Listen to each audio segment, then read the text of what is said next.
Hello students, welcome to my channel. So बच्चों, आज हम इस वीडियो में देखेंगे एक्सरसाइज 7.1 के सॉल्यूशंस। तो एनसीईआरटी के क्वेश्चन हैं, इनके सॉल्यूशंस हम यहाँ पे करेंगे। सो फर्स्ट क्वेश्चन है हमारे पास, in quadrilateral A C B D A C equal to A D. A C A D के इक्वल है बच्चों, and A B intersect bisect angle A. A B क्या कर रहा है? बाइसेक्ट कर रहा है एंगल ए को। मतलब बाइसेक्ट का मतलब क्या होता है? दो इक्वल पार्ट्स में डिवाइड कर रहा है। तो ये पार्ट ये इसके इक्वल है।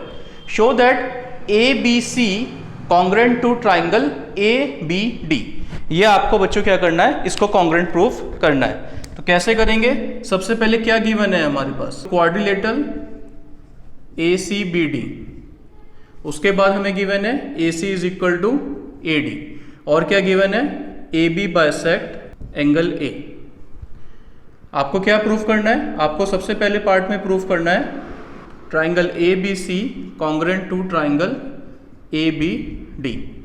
और उसके बाद बी सी और बी डी को चेक करना है। तो इसको हम नहीं लिख रहे, इसको हम बाद में। नेक्स्ट है हमारे पास प्रूफ, हमें क्या प्रूफ करना है। देखिए बच्चों, अगर मैं सबसे पहले बात करता हूं in triangle A B C and triangle A B D. अब आपको क्या करना है? आपको दो ट्राइंगल्स को कॉन्ग्रेंट करना है। कॉन्ग्रेंट करने के लिए हमारे पास कुछ कॉन्ग्रेंसीज हैं। अब कॉन्ग्रेंसीज में हमारे पास सबसे पहले हमने एस ए एस पढ़ी थी बच्चों। तो एस ए एस यहाँ पे आपको देखना है कि कौन सी कॉन्ग्रेंसी फिट बैठती है। तो उस एस एस के लिए मुझे क्या चाहिए? दो ट्राइंगल्स में साइड भी कॉरस्पॉन्डिंग साइड्स इक्वल होनी चाहिए, फिर एक कोई भी एक एंगल और फिर एक कोई भी साइड। ठीक है। और अगर मैं ए एस से लगा रहा हूं तो एंगल साइड एंगल, मतलब एक ट्राइंगल का एंगल, फिर उसकी साइड और फिर उसका एंगल दूसरे कॉरस्पॉन्डिंग ट्राइंगल के इक्वल होना चाहिए। तो यहाँ पे अगर हम देखेंगे तो हमें दिया हुआ है ए बी सी ट्राइंगल में ए सी ए डी के इक्वल है बच्चों। आप ये कह सकते हो कि ये वाला एंगल जो है angle C A B equal है एंगल डी ए बी के। क्यों है? क्योंकि ए बी बाइसेक्ट कर रहा है एंगल ए को, और ए बी दोनों में है, तो इसको हम कॉमन लिख सकते हैं। तो क्या मैं कह सकता हूं कि A C is equal to A D given है, और आप कह सकते हैं angle C A B is equal to angle D A B. क्यों हम लिख रहे हैं ऐसा? Because A B bisect angle A and A B is equal to A B common. Therefore triangle A B C congruent to triangle A B D by S A S rule. अब बच्चों, आपके पास दोनों triangle congruent हो गए। तो अगर आप B C और बी डी को देखें, देखो बी सी भी इसके अंदर आ रहा है, ठीक है, और बी डी भी इसी का पार्ट है। तो हमें पता है कि अगर ट्राइंगल्स कॉन्ग्रेंट होते हैं तो उनके जो कॉरस्पॉन्डिंग पार्ट्स हैं वो आपस में इक्वल होते हैं। तो क्या मैं कह सकता हूं? B C is equal to B D C P C T से। तो बच्चों, बी सी और बी डी आपस में इक्वल होंगे। क्यों होंगे? सी पी सी टी से। क्लियर हो गया? देखिए बच्चों, नेक्स्ट क्वेश्चन है हमारे पास, question number 2। ABCD is a quadrilateral. ABCD एक क्वाड्रिलेटरल है, और क्या गिवन है हमें? AD equals to BC। ठीक है। और एंगल DAB, ये वाला एंगल किसके इक्वल है? CBA के, इस वाले एंगल के इक्वल है। आपको प्रूफ करना है ट्राइंगल ABD कॉन्ग्रेंट करना है, triangle ABD congruent to triangle BAC। ठीक है। अच्छा, अब कैसे करेंगे? ध्यान से देखिए। आप दोनों ट्राइंगल देखिए, ABD और कौन सा है ट्राइंगल? BAC। तो हमें क्या करना है? हमें वही देखना है कि तीन कोई भी चीज चाहिए, दो साइड एक एंगल चाहिए, या दो एंगल एक साइड चाहिए। ठीक है। तो अगर मैं बच्चों इसको इस तरह से बना लूं, देखिए ABD ABC, तो मुझे क्या गिवन है? AD इक्वल है BC के। अच्छा, एंगल BAB, ये वाला एंगल किसके इक्वल है? इस वाले एंगल के। तो इन दो ट्राइंगल्स में मेरे पास दो चीजें तो हैं। ठीक है। और क्या आप ये भी कह सकते हो कि AB दोनों में कॉमन है? ठीक है भाई, आपको क्या चाहिए? आपको कोई भी दो साइड एक एंगल चाहिए, या एक दो एंगल एक साइड चाहिए। तो यहाँ पे हमारे पास एक साइड एक एंगल है, लेकिन AB इस तरफ भी और इस तरफ भी है। तो क्या मैं कह सकता हूँ AB यहाँ पे कॉमन का काम कर सकती है? तो देखिए कैसे लिखेंगे। सबसे पहले तो गिवन क्या है, ABCD, a quadrilateral AD is equal to BC, angle DAB equal to angle CBA। ठीक है। अच्छा, अब प्रूफ क्या करना है, फर्स्ट पार्ट में हमें प्रूफ करना है ट्राइंगल ABD कॉन्ग्रुएंट हो ट्राइंगल BAC के। सेकंड पार्ट में BD is equal to AC।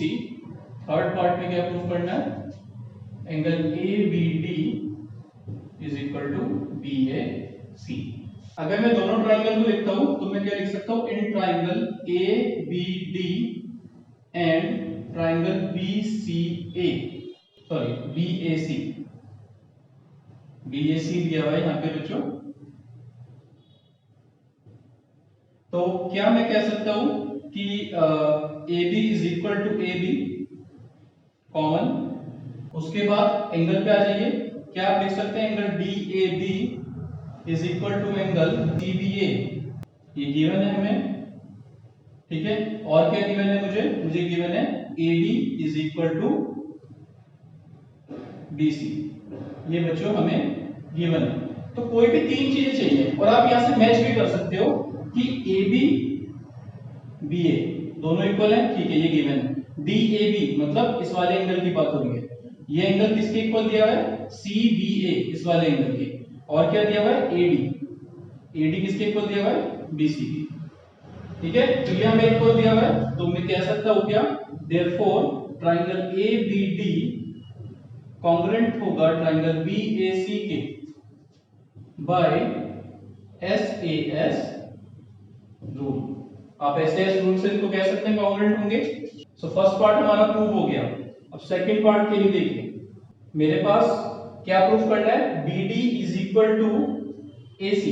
BD भी यहां पर है, AC भी यहां पर है, और डायरेक्ट कह सकते हैं BD is equal to AC CP CT से। अब थर्ड पार्ट देखिए बच्चों, थर्ड पार्ट में हमें क्या करना है, एंगल ABD कौन सा वाला एंगल है, ABD एंगल ये वाला है, और ये किसके इक्वल प्रूव करना है, BAC के।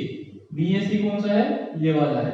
तो दोनों अलग अलग ट्राइंगल्स के अंदर एंगल है, ठीक है, और ट्राइंगल कॉन्ग्रुएंट आप कर ही चुके हो, तो आप बोल सकते हो since triangle ABD congruent to triangle BAC, therefore क्या कह सकते हैं, एंगल ABD इक्वल होगा BAC के CP CT से। ठीक है, और ये फिगर बच्चों एग्जाम में आपको इसकी जरूरत नहीं है, आपको ये समझने के लिए बनानी है फिगर, आप उसको रब कर सकते हैं। और डायरेक्ट आप बिना इस फिगर के भी कर सकते हैं, मेन फिगर का भी डायरेक्ट यूज कर सकते हैं। तो हमने क्या प्रूव कर दिया, देखिए ABD ये वाला एंगल किसके इक्वल होगा, BAC के, हेंस प्रूव्ड।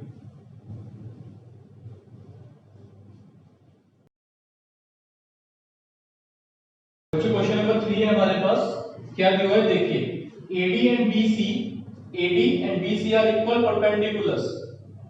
इक्वल का मतलब AD इक्वल है BC के और परपेंडिकुलर है, तो ये एंगल क्या होगा, 90 डिग्री होगा। किसके ऊपर डले हुए हैं, एक लाइन सेगमेंट है AB। Show that CD bisect AB। आपको क्या प्रूव करना है कि CD बाइसेक्ट कर रही है AB को। गिवन है हमें AD is equal to BC, ये गिवन है बच्चों, परपेंडिकुलर्स हैं, ये आपस में इक्वल है, और साथ में गिवन है AD परपेंडिकुलर है AB के ऊपर और BC भी परपेंडिकुलर है AB के ऊपर। ठीक है, टू प्रूव क्या करना है, CD बाइसेक्ट AB मतलब CO is equal to OD। अगर मैं प्रूफ की बात करता हूं तो मेरे पास ये दो अलग अलग ट्राइंगल हैं। ठीक है, मुझे क्या गिवन है, एक एंगल ये वाला 90 डिग्री है बच्चों, ये भी 90 डिग्री होगा, परपेंडिकुलर है तो, और ये साइड इस साइड के इक्वल है।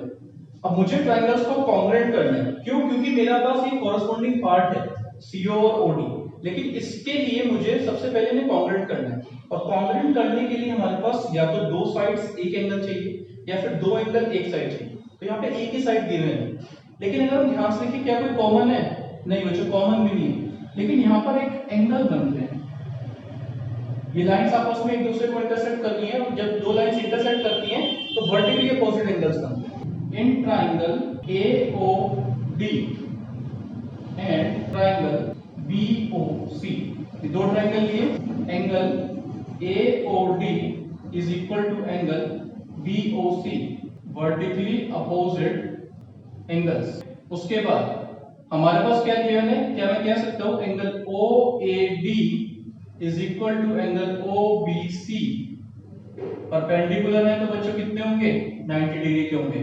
और उसके बाद मुझे गिवन है AD is equal to BC, ये हमारे पास गिवन है। तो क्या मैं कह सकता हूं triangle, therefore triangle AOD congruent होगा ट्राइंगल BOC के बाय AAS कॉन्ग्रुएंसी रूल। ठीक है, एंगल एंगल साइड, पहले एक एंगल आया, फिर एक एंगल आया, फिर एक साइड आया। अच्छा, तो अगर आपने ये दोनों को कॉन्ग्रुएंट कर दिया तो देखो इसमें कौन सी साइड आ रही है, इसमें OD आ रहा है और इसमें क्या आ रहा है OC आ रहा है, और आपको यही प्रूफ करना था OD is equal to OC। तो क्या मैं कह सकता हूं, so OD is equal to OC by CT, और यही आपको बच्चों प्रूफ करना है।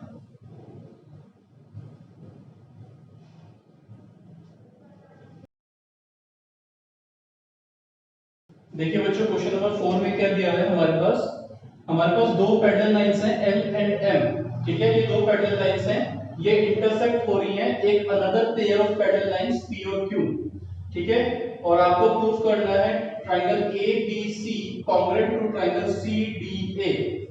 कैसे करेंगे, देखिए बच्चों सबसे पहले तो वही गिवन क्या है हमारे पास गिवन है L पैरेलल टू M और P पैरेलल टू Q, बस इतना सा गिवन है, ना तो कुछ इक्वलिटी दी हुई है, कोई एंगल दो इक्वल है, ना तो कुछ हमें ये गिवन है कि दो लाइंस आपस में इक्वल है। ठीक है, तो देखिए टू प्रूफ क्या करना है, triangle ABC congruent to triangle CDA। तो यहां पर हम अपने 6th चैप्टर का कांसेप्ट यूज करेंगे बच्चों। मैंने आपको बताया था लास्ट वीडियो में, आप चेक कर सकते हैं कि अगर हमारे पास दो पैरेलल लाइंस को एक ट्रांसवर्सल कट करती है तो ऑल्टरनेट इंटीरियर एंगल्स आपस में इक्वल होते हैं। तो यहाँ पे कुछ ऐसा ही हो रहा है, देखिए अगर मेरे पास L और M पैरेलल लाइंस हैं तो क्या मैं कह सकता हूँ AC एक ट्रांसवर्सल का काम कर रही है। AC अगर एक ट्रांसवर्सल का काम कर रही है तो ये वाला एंगल बच्चों इस वाले एंगल के इक्वल होगा, ऑल्टरनेट इंटीरियर एंगल्स। देखिए बच्चों कैसा बन रहा है, जेड की फॉर्मेशन हो रही है, उल्टा जेड बन रहा है। इसको आप L मान लो, इसको आप M मान लो, ये आप AC मान लो, तो ये वाला एंगल इस एंगल के इक्वल होगा। ठीक है, इसी तरह से क्या मैं कह सकता हूं कि मेरे पास PQ पैरेलल है, P और Q आपस में पैरेलल है। ठीक है, और यहाँ पर उनको एक लाइन कट कर रही है, तो यहाँ पर भी तो एक एंगल की फॉर्मेशन हो रही है जेड की। तो यहाँ पे आप कह सकते हैं क्या कि ये वाला जो एंगल होगा वो इस वाले एंगल के इक्वल होगा, जिसको मैंने रेड मार्क से शो किया है। ठीक है, तो यहां पर हम इसी प्रॉपर्टी का यूज करेंगे। इसको मैं एंगल 1 बोल देता हूं, इसको मैं एंगल 2 बोल देता हूं, इसको 3 और इसको 4। इजी हो जाएगा समझने के लिए। देखिए बच्चों प्रूफ, सबसे पहले हमारे पास L parallel to M given है। ठीक है, और AC ट्रांसवर्सल है, तो आप कह सकते हैं क्या angle 1 is equal to angle 2, alternate interior angles. First equation मान लो।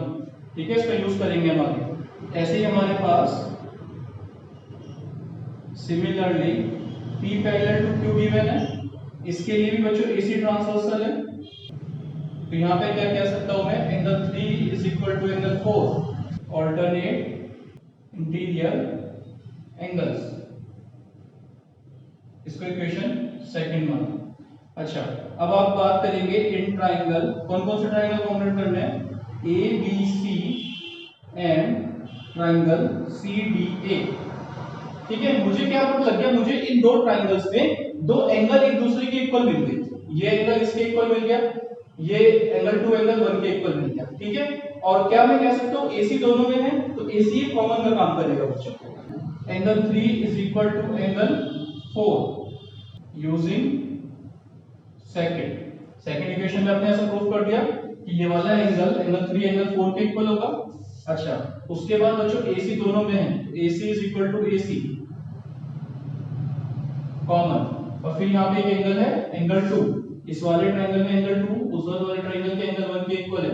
ये भी आपने प्रूफ करा है यूजिंग फर्स्ट इक्वेशन में आपने ऐसा प्रूफ कर दिया कि एंगल 1 और 2 इक्वल है। तो आप कह सकते हैं कि देयरफॉर ट्रायंगल ABC कॉन्ग्रुएंट होगा ट्रायंगल CDA के होगा।